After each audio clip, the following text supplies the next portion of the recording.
学校许多一寡身心障碍囡仔，也会碰到爸爸妈妈爱上班无人照顾的问题。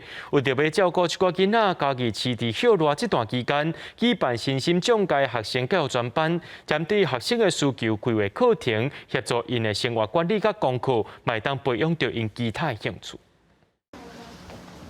把它搅拌，有没有？它颜色就出来了。啊，你再闻闻看，是不是芒果的味道，好不好？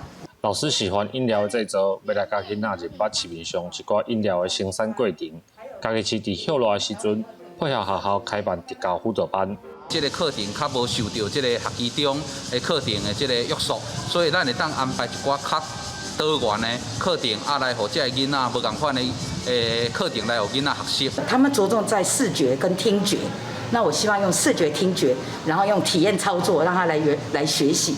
甲普通时啊上课的课程无同，学校会配合学生的需求甲有兴趣的物件来安排，希望互身心障碍的学生，毋是干那伫学校受照顾，嘛会当有新的进步。包括生活管理、作业指导，以及阅读、益智游戏、体能活动跟艺术创作等等，非常的多元。孩子他的这个手脚的协调性不是很好，所以每天会安排一个时段，就是让他们做一些训练。 好好的精进自己各项大小肌肉的一个发展。家己市有2间国中，在1间国小有开这个课程，市政府阁另外开2班来照顾学校无这种课程的学生。